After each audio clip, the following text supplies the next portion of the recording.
シェア畑ひもんや3丁目菜園アドバイザーの西川です。今日は11月前半の畑の NG 作業についてご紹介していきます。この時期は寒さが厳しくなっていきますので NG ポイントも多くなってきます。これから NG ポイントについてご紹介していきますので注意して作業をするようにしてください。最後に質問にも回答していきますのでぜひご覧になってください。それでは行ってみましょう。それでは現在の畑の状況を見てみましょう。秋冬野菜はすでに収穫に近い状態になってきています。全体に皆さん、冬野菜に向けた準備が着々と進んでいるように思えます。ただ部分的にタイミングがずれたりいろいろなことがあるので、全体が全て順調に育っているわけではなくて育ちの悪いところもあるような感じがします。実際にそれぞれの区画を見ながら NG ポイントについてご説明をしていきたいと思います。それでは NG ポイント1つ目、種まき時期の遅れです。気温が15度以下になると生育しなくなるので11月前半の種まきが必要です。今こちらにはかなりタイミング遅くなったようですが種まきをされてようやく芽が出始めたというような状況です。ここ数日寒い日が続いていますので、生育が少し懸念されます。今少し早く種まきを始めていただいた方が良かったような感じがします。続いて2つ目の NG ポイントです。それは収穫の遅れです。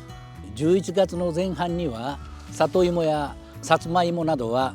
霜が降りる前に収穫するようにしましょう。こちら里芋なんですが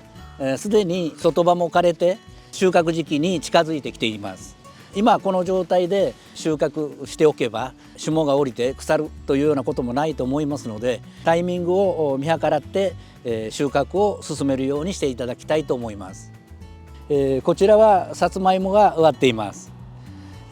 さつまいももすでにある程度葉が枯れてきているので収穫時期が近づいてきています。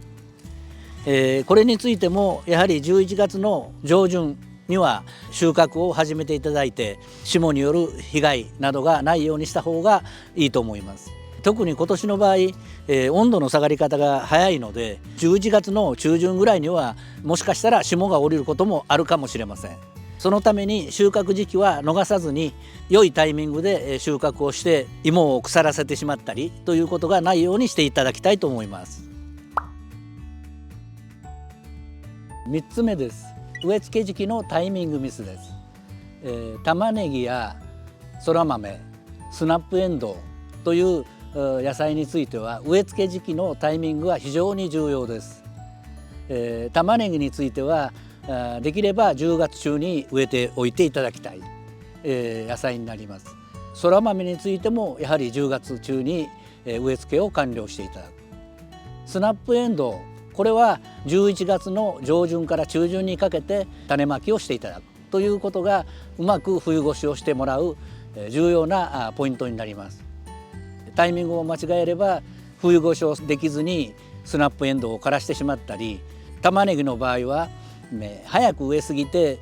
春先にとう立ちをさせてしまったり、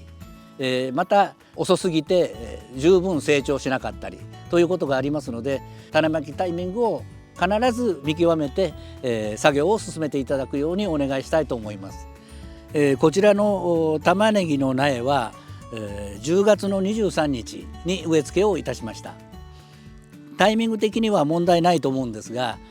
気温が急激に下がってきていますのでやや心配なところはあります。ただ、このように、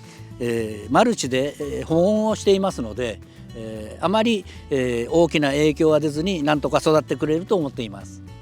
ただしこれが11月に入って11月の中旬を過ぎてしまうとおそらく来年の春の収穫が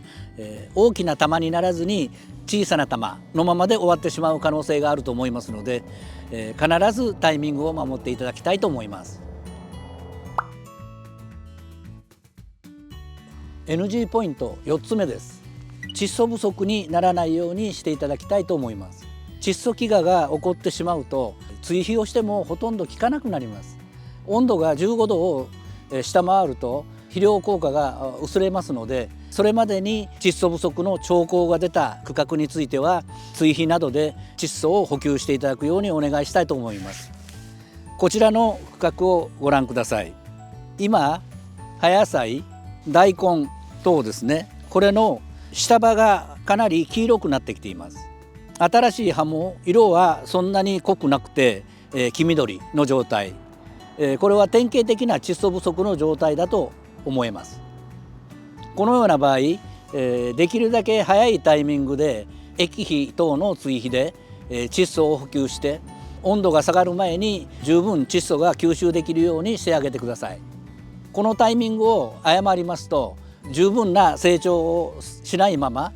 収穫ということにつながりますので、必ず温度が極端に下がり始める前に窒素の補給をするということを心がけてください。窒素分を多く含む液肥としては油かす液肥がありますので、油かす液肥をできれば水で200倍程度に薄めて、それを3日に1回ぐらい散布するようにしてください。あまり濃い油かす液肥などを散布しますと浸透圧によって逆に根の中の水分を吸い出されてしまうことがありますので、できるだけ薄めのものを回数多く散布するということを心がけていただきたいと思います。 NG ポイント5つ目です。それは害虫チェックを怠ることです。寒くなってくるので害虫の発生頻度も落ちてきますから、つい安心をして害虫チェックの頻度が間延びしてしまうということがあります。温度が下がってきてもアブラムシについてはかなり発生したり食害をしたりしますので注意が必要です。こちらの野良ボーナをご覧ください。アブラムシの卵がこのように産みつけられています。今日の気温はもう15度を下回っているんですが、それでもこのようにアブラムシの卵がある状態になっています。丁寧に卵を払ってください。丁寧に払っても葉の裏や隙間などに、残っている可能性がありますから、油石鹸水を吹きつけてそのようなアブラムシを窒息させるようにしましょう。1時間ほどしたら、水で洗い流していただくと完璧です。アブラムシについては冬の間でもかなり注意が必要だということを覚えておいてください。それでは質問コーナーです。こちらのさつまいもの保管の動画にコメントをいただきました。芋は洗うのでしょうか、土付きのままでいいのでしょうかというご質問です。私の場合、芋の土は払いますが、そのまま保管します。芋を洗ってしまうと腐りやすい原因になりますので、土付きのまま保管いただくのがいいかと思います。かといって土をいっぱいつける状態じゃなくて、ある程度は払っておいてください。新聞紙などにくるんで涼しいところに置いておいていただくのが一番いいかと思います。今日は11月前半の畑の NG 作業についてご紹介しました。この動画が面白かった方は、チャンネル登録と高評価をお願いします。それではまた。家庭菜園